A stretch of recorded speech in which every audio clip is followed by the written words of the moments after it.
निसिमानि आवगोलनि EM MCLA दा गोदानै इएम माने इएम गोदान बिबान मोनबाय बिथां जेम्स बसुमतारी बिनिनो बयबो बरायदों आरो बरायनांगौ मोजांनि बाथ्रा।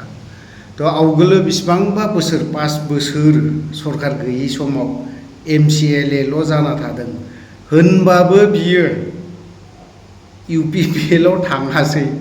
इउपिपिएलआ बिराद बुरखायहैदोंमोन हायासै हाया इउपिपिएलआ बेखौ बुरखायनो हामारा गोरा मजबुतखा। थिग दं सार बिदिनो मजबुत जानांगौ गोरा जाना थानांगौ।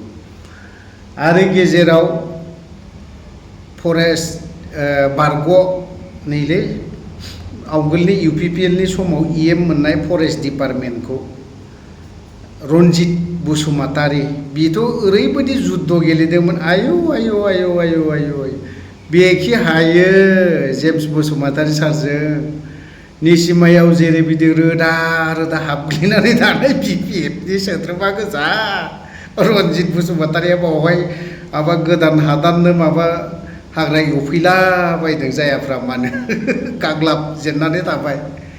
दा जेम्स बसुमतारी सारा नै हाग्रामा महिलारी सारा आवगोलो जेरैबायदि इएम होगोन होननानै बुंदोंमोन थिग बेफोरबायदिनो इएमखौ नेनानै थादों धर्जयै आरो गावनि समस्तिनि रायजोफोराबो ओरैबायदि धर्जकारि निसिमानि रायजोफोराबो धर्जयै नेना थादों।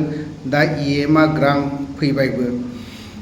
दा बिनि सिगां सोरबा बिपिएफना माबा जोंनो इएम नांगौनो मा नांगौनो धरना होलायथारदोंमोन ना बै समावहाय फार्स्टे बेथ' गरमाव इदिया जाखायो इउपिपिएलआवबो जायो जानाया। थेवबो जोंना नैबे निसिमाना जेम्स बसुमतारीना एसे बेतिक्रम आसा खालामदों गावनि डिपार्टमेन्टखौ लानानै एसे मोजाङै मावलांगोन मोजां खामानि मावलांगोन आरो रायजो राजाफ्राबो नेनानै दङ बिनि मोजां खामानि मावनायखौ।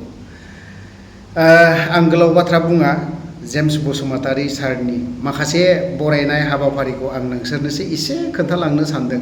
आरो नैबावहाय माखासे सोरबा सासे फेसबुक पेजनि बिगोमा बिथाङा डिफारेन्स बिराद बुंबाय थादों बिपिएफ आरो इउपिपिएलनि डिफारेन्स दङ फंबाय आं नाम मख'नो सानाखै बै फंबायखौ फंबाय डिफारेन्स दं इउपिपिएलनि आरो बिपिएफनि बिराद डिफारेन्स दं। आरो इउपिपिएलआ बहुत जुनियर ना गोरलैथार पलिटिक्सआ बिराद गोरलै आरो गोरा बिनि बहुत पार्थक्य दङ रोंनाय रोङिनि बेबो बयबो पार्थक्य दङ।